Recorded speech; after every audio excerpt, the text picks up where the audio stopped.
Here we go. The biggest scam in American history is your church.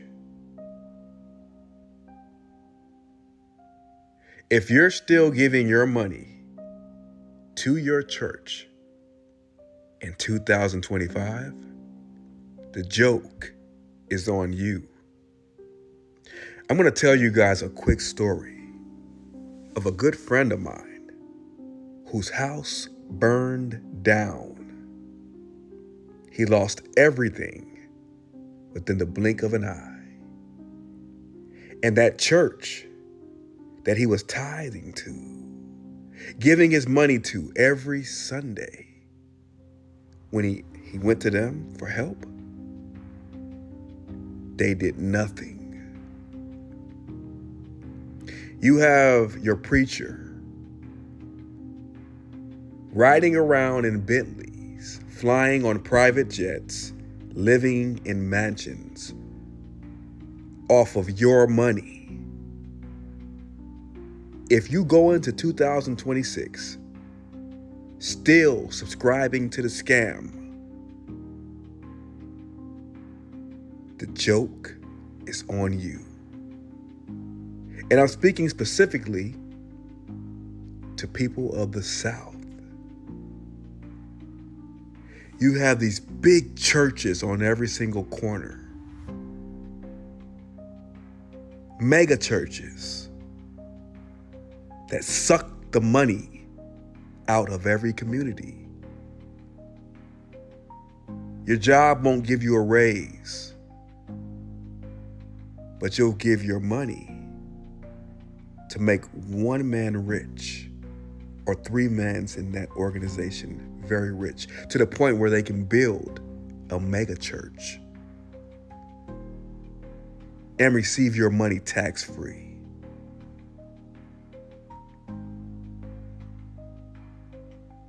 I'm out.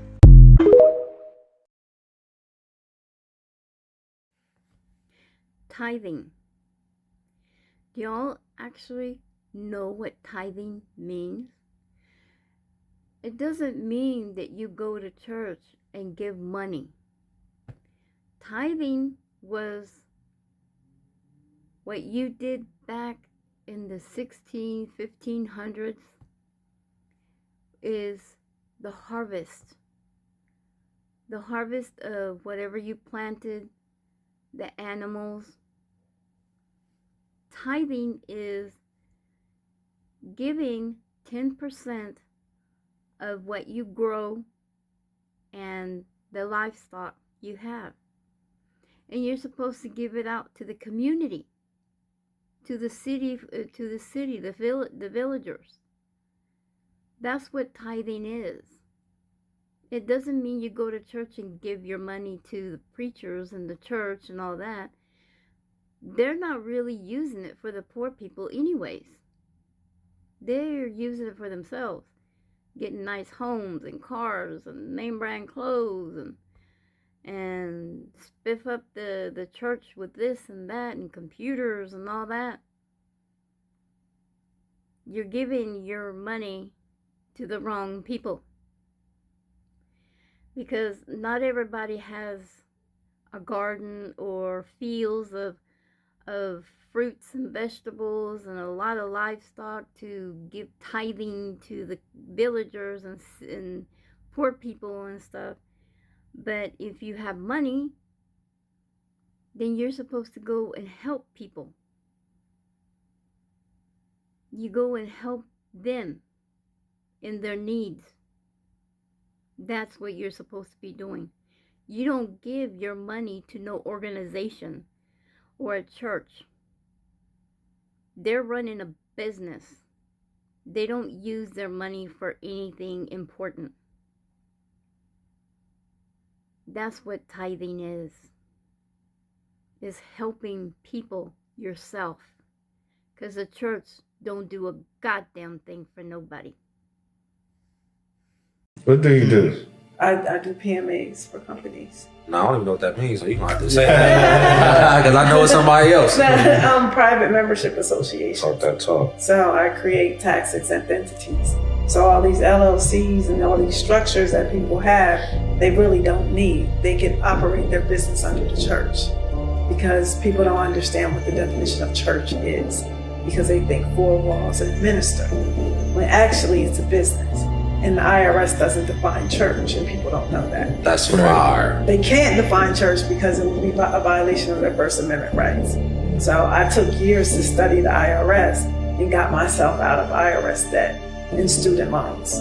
That's fire. That's what I. Well. Did y'all hear that? She used the structure of a church to actually get herself out of student loan debt with the 501c3. That's a strategy. So what do you think about that? Church is a business, and the people that run them do not give a damn about you.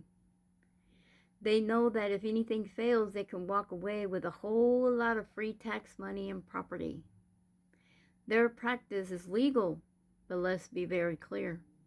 There's no Jesus or God running anything. This is nothing but a business. Satan was the first to plant a church, and most Christians are still attending it. Let's break something wide open. When Jesus said, "I will build my ecclesia," he didn't say church. That word came later, added during translation by religious and political leaders who had a very different agenda. You see, ecclesia was about people called out of the world system, walking in spiritual authority. But church? That word became a tool of control. It gave rise to religious structures, power hierarchies, and spiritual manipulation disguised as worship. So while you think you're following Jesus, you might actually be upholding something the enemy designed to neutralize you. Satan knew that if he couldn't stop the body of Christ, he could institutionalize it. And the proof is everywhere. Passive believers, divided denominations, leaders obsessed with titles, buildings, and budgets. All while the real mission, heaven's kingdom, gets buried beneath programs and performance. Jesus didn't come to start a religion. He came to usher in a kingdom. And the original ecclesia, it wasn't a church service. It was a rebellion against darkness. Follow for more truth outside of churchianity. Ecclesia means people who are conscious aware, and the mission is to come out of this worldly system, to walk in spiritual authority and sentient light beings who come from the 12th dimension. And who is Satan? Yaldabaoth, the one who brought out the idea of this malevolent matrix, but we are the ones that made a bigger, stronger, and the best designed system full of illusions to keep all enslaved and controlled and planted a church for all to follow and worship. Christians, if your pastors were completely honest with you about how church works, you'd probably walk away. And that's exactly why they're not telling you the full truth. Pastors are trained not just in theology, but also in how to sell their church. It's a business, and that's not even the worst part.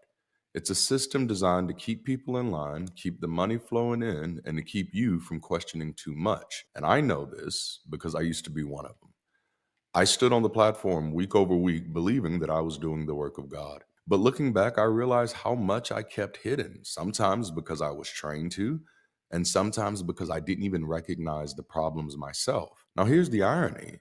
When I was ordained, I actually believed that we were about to fix the world, like we were Batman swooping in to save Gotham. But in reality, it turns out we were more like the Kardashians, busy brand building, thriving on drama, and selling illusions for ratings. So today, we're counting down the top 10 things pastors don't want you to know about church.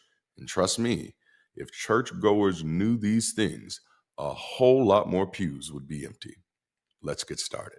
So number 10, church is a business, not a ministry. Churches love to brand themselves as spiritual homes, places of worship where the focus is on faith, community, worship, and prayer. But behind the scenes, churches are structured more like businesses than sanctuaries. They rely on a steady stream of revenue, they market themselves, and they have clear financial incentives to grow their congregations. The moment money is involved, it stops being a simple place of worship and starts functioning like a corporation with tax exemptions. Pastors may not call themselves CEOs, but they manage their churches like CEOs, overseeing budgets, payroll, building expansions, and even marketing strategies to draw in new members. This isn't to say that every church is a money-hungry empire, but the reality is, without money, churches cannot operate. And that financial dependence shapes every decision they make, from the messages they preach to the programs they fund. Ever notice how the humble pastor's face is plastered on billboards, newsletters, and social media ads? Well, now you heard it straight from the horse's mouth. Wake up, people. Church is not a place to follow or worship or anything. They do deceive and trick people. I mean, come on. Have you seen how small the Bible is nowadays? I remember when I was a teenager, it used to be 5 times bigger than that. That should say something. Open your eyes, people. Evil people control this world because we live in hell. I know they said that hell is somewhere underground, is fire, the devil is red, he got a pitchfork in. Bullshit. They want you to believe in the fairy tale story because they understand that knowledge is power. This video is about to get a little dark and a little deep. Stay with me. The people that control this world, they worship a god called Baal. Baal is known as the rain god. You know how people get money and they say, make it rain, make it rain. Or money is another form of currency. People like him sacrifice children to Baal or Moloch, the bull god. But it's all about water and rain. People like him and his friends control this world because we are really in the lower realms. Epstein even named one of his bank accounts Baal, the rain god. We are stuck in the material world where people do sacrifices to get their goods and their needs. That's why they keep sacrificing people to these fake gods. Anytime you sacrifice another spirit, they give you more money, more land, more gold, more silver. The more you have in its reality, it will weigh you down. You will become heavy. You will not be able to climb up the tree of life. Everything in its reality is symbolic. I mean, everything from your religion, your name, your money, job, land. Remember when we was in elementary school and we always drew this S? We don't know why we drew it, but we was really good at it. I mean, we all did it. And now that we older, we have a money sign that controls everything we do. Is this S the same S as the money logo? Well, this was never a S. And this is not a money logo. What you are looking at right here is real wisdom that we all have. The line that's going down the S is our spine. And the S is really the serpent. Or I should say it's our Kundalini. Once our Kundalini get activated, our chakras start to go all the way up. They don't want to tell you this, but this is the real Jacob's ladder. You have to climb this ladder to get to heaven. And once you get to your crown chakra, you have to activate each temple of your head. Remember, Jesus said your body is a temple. Or once you get to the heaven, your body becomes your temple. Your mind is really a pyramid, which is connected to your pineal gland. Negative, positive, outcome. The only way you can beat this system, you first have to understand that everything is darkness and we have to get enlightenment. Once you become enlightened, the system fall apart. Money, material things, addictions, everything outside of you, everything is an illusion. It's what weighs you down. Is the reason why we're in lower dimensions. You have to let it go. You don't let it go, you're not rising. Because see, all 12 dimensions are already here. They're right here. But the only way to reach and pass the veil is that you gotta shed everything that's out here. Everything. As much as you can. Everything possible. That's why a lot of people are selling their homes, selling the luxury cars, and they're getting out of the city. It's just better. It's more natural to be out there with nature and away from all of this, where bills and rent, insurance and mortgages and everything is just weighing you down. What is the point of having nice cars and a nice house when you can't even enjoy it because you're too busy as a slave working for the money? You do better just getting a tiny home, a travel trailer. Get your ass out there in nature. Get away from the city. Get away from the illusion. And start shutting that shit down. Break it away. You'll get lighter. You'll get up there. You'll start seeing things that you will never realize that was always here. But because for being in lower vibration, energy, and frequency, the veil, you have a blindfold over your eyes and you're not able to see what's really here. That's why a lot of people are seeing creatures that they've never seen before. They look so enchanting, so benevolent. Why? They're rising. You need to rise up. You need to shed all the shit that's holding you down.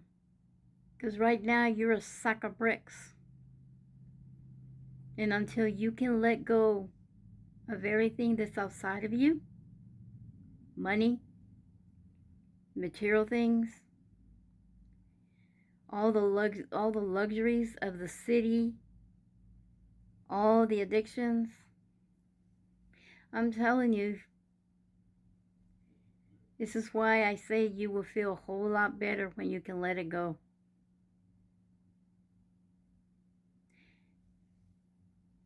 Keep your eyes open, people.